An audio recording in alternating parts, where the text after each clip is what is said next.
এটা আমি বললেও আপনারা বুঝবেন, আপনারা না বললেও বুঝবেন। এই 10 মাস পরে এসে সেনাবাহিনী এবং সরকার এই কথাগুলো বলা আমাদের জন্য অত্যন্ত বিপজ্জনক। কিন্তু দেশ ও জাতির প্রয়োজনে কাউকে না কাউকে সেই বিপজ্জনক কাজটা করতে হবে। আমরা বাংলাদেশের স্বার্থে, দেশ ও জাতির স্বার্থে সেই বিপজ্জনক কাজটা করলাম। আমাদের জীবনের বিনিময়ে হলেও যদি বাংলাদেশ এবং জুলাই বেঁচে যায় তাহলে আমাদের কোনো আফসোস নাই।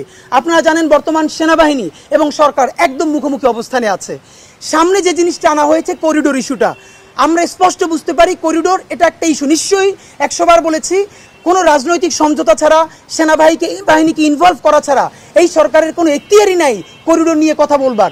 এবং সরকার সেটা থেকে অলমোস্ট আমরা জানি সরেও এসেছে। এবং জাতিসংঘ সেও বলেছে যে মিয়ানমারের সমঝোতা ছাড়া এটা হবে না। এরপরও কেন করিডোরটাকে সামনে রেখেই আমাদের সেনাবাহিনী এরকম একটা মুখোমুখি অবস্থানে গেলেন? তার চূড়ান্ত প্রমাণ হলো সেনাবাহিনীর দরবারে আমাদের সেনাবাহিনীর প্রধান তিনি যে বক্তব্যটা দিলেন এটা স্পষ্ট একটি রাজনৈতিক বক্তব্য। তিনি বলেছেন নির্বাচনের কথা, তিনি আরও অপরাপর যত কথা বলেছেন এটি কিন্তু রাজনৈতিক বক্তব্য। প্রতিষ্ঠান হিসেবে দেখেন রাষ্ট্রের বিভিন্ন মেকানিজম থাকে, সারাদিন নিজেরা কাজ করতে হয়, কিন্তু আপনি পাবলিকলি কোন কথা কার সামনে বলতে পারবেন এটা কিন্তু একটা ডেকোরাম আছে। সুতরাং সেনাবাহিনী ইচ্ছা করে সেনাপ্রধান এই রাজনৈতিক বক্তব্যটা দিয়েছেন। শুধু দিয়েছে তাই না, কি বক্তব্য দিয়েছেন আপনাদের মিডিয়ার কল্যাণে আমরা সেগুলো ফটোকার্ড দিয়েছি। আপনারা জানেন সেনাবাহিনীর অভ্যন্তরীণ কোনো প্রোগ্রাম অথবা তাদের দরবার হলে যখন কোনো অ্যাড্রেসিং হয়, সেনাবাহিনীর প্রধান যখন অ্যাড্রেস করেন তার কোনো বক্তব্য কোথাও লিক হওয়ার কোনো সুযোগ নাই। এর মানে সেনাবাহিনী চেয়েছেন এই বক্তব্যগুলো সামনে আসুক, তাই বলে মিডিয়া আপনারা নিউজ করেছেন। এবং আমরা জেনে এটুকুনি স্পষ্ট বুঝতে পারছি বর্তমান সরকার এবং সেনাবাহিনী একটা মুখোমুখি। এখন পর্যন্ত নির্বাচন নিয়ে যতগুলো কথা বলেছে এর অলমোস্ট সবগুলো বৈধ, কিন্তু তার সমস্যা হলো সে আর্টিকুলেট করতে পারে না যে সেনাবাহিনীর একটা অংশ যে কোনোভাবে ক্ষমতায় যেতে চায় বা ক্ষমতা গ্রহণ করতে চায় বা জরুরি অবস্থা জারি করতে চায়, সুতরাং দ্রুত নির্বাচন না হলে জাতি ক্রাইসিসে পড়বে।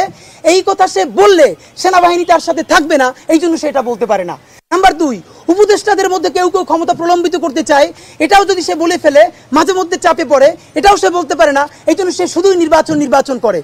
তো নির্বাচন করাটা তো সমস্যা না। বিএনপির প্রতি আমাদের প্রথম আক্ষেপ হলো আপনারা কেন জুলাইয়ের রাজনীতিটা করলেন না বলেন? আপনাদেরই তো উচিত ছিল জুলাইয়ের রাজনীতি করা। এনসিপিকে আমরা পরে ধরবো। আপনারা যতবার নির্বাচনের কথা বলেছেন আমরা প্রত্যাশা করেছি আপনারা প্রতিবার আগে বলবেন বিচার করতে হবে, সংস্কার করতে হবে, নির্বাচন দিতে হবে। দেখেন আজকে আমরা যারা বিএনপি করি না কিন্তু শহীদ জিয়াকে ভালোবাসি তারাও তো বিএনপির পক্ষে দাঁড়াতে পারছি নাকি? তারা সংস্কার এবং বিচারের কথা না বলে শুধুই নির্বাচনের কথা বলছে, আমরা তার পক্ষে কিভাবে দাঁড়াবো? সুতরাং বিএনপির উচিত ছিল এই জুলাইয়ের সমস্ত আন্দোলনের স্টেক নেওয়া। তার কথা বলা উচিত ছিল যে অতি দ্রুত জুলাই ঘোষণাপত্র দিতে হবে। এই যে বিএনপি যমুনার সামনে অবরোধ করলো, শাহবাগ অবরোধ করলো, এই অবরোধে আমরা অংশ নিতে পারতাম। আজকে বিএনপি বলুক জুলাই ঘোষণাপত্রের জন্য ঢাকাকে অচল করে দেওয়া হবে, দেখেন আমরা লাখ লাখ মানুষ অংশগ্রহণ করব। বিএনপি জুলাই ঘোষণাপত্র নিয়ে অবরোধ করছে না, বিএনপি সংস্কার নিয়ে অবরোধ করছে না, বিএনপি বিচার নিয়ে অবরোধ করছে না। যখন সে শুধুই নির্বাচন নিয়ে কথা বলবে তখন তো আমরা এটাকে ফিল করি দিল্লির ছকে সে পা দিয়েছে এবং তাকে দিতে হয়েছে। বিসিপির 3টে অপরাধ। নাম্বার 1, সে জুলাইকে কুক্ষিগত করেছে। ঠিক 71-এ মুক্তিযুদ্ধ যেভাবে আওয়ামী লীগ কুক্ষিগত করেছে, এনসিপি জুলাইকে কুক্ষিগত করেছে। মুক্তিযুদ্ধ করেছে সবাই, আবমর, কৃষক, শ্রমিক, জনতা, জনযুদ্ধ। আওয়ামী লীগ এসে বললো আমি যুদ্ধের মালিক, সাথে দিল্লি সংবিধান লিখে দিল দিল্লি, এখানে আর একটা বাকশাল কায়েম করে এটা আওয়ামী লীগের গঠনতন্ত্র তারা বানাই ফেললো। জুলাইকে কুক্ষিগত তারা করেছে। এই জুলাইকে কুক্ষিগত করার কারণে তারা দ্বিতীয় যে কাজটা করেছে, অনেকেই তারা দুর্নীতিগ্রস্ত হয়েছে। দেখেন আমাদের কলিজা ছিঁড়ে যায় এই কথাটা বলতে। আজ থেকে 10 মাস আগে যেই ছেলেটা দেখেছি সারা গায়ে আঘাতের চিহ্ন, জুলাই জনতা, জনযুদ্ধ, আওয়ামী লীগ এসে বললো আমি যুদ্ধের মালিক, সাথে দিল্লি সংবিধান লিখে দিল দিল্লি, এখানে আর একটা বাকশাল কায়েম করে এটা আওয়ামী লীগের গঠনতন্ত্র তারা বানাই ফেললো। জুলাইকে কুক্ষিগত তারা করেছে। এই জুলাইকে কুক্ষিগত করার কারণে তারা দ্বিতীয় যে কাজটা করেছে, অনেকেই তারা দুর্নীতিগ্রস্ত হয়েছে। দেখেন আমাদের কলিজা ছিঁড়ে যায় এই কথাটা বলতে।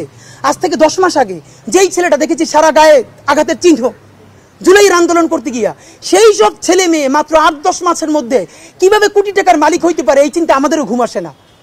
10 মাস তো, আরে রাজনীতি তো আগামী 5 বছরের না, রাজনীতি তো 50 বছরের। কষ্ট করে বসে থাকলে আগামী বাংলাদেশ হয়তো আমাদের, জুলাই যোদ্ধাদের। এখন তারা যে দুর্নীতি করলো, তারা তো এই সরকার পড়ে যাওয়ার সাথে সাথে কেউ যাবে দুবাই, যারা ফ্ল্যাট কিনছে, হাউজিং এ প্রজেক্ট করছে, ওইখানে ব্যবসা কিনছে, কেউ যাবে বিদেশ, যারা মাস্টারমাইন্ড হইছে। এই লক্ষ লক্ষ জুলাই জনতা কোথায় যাবে?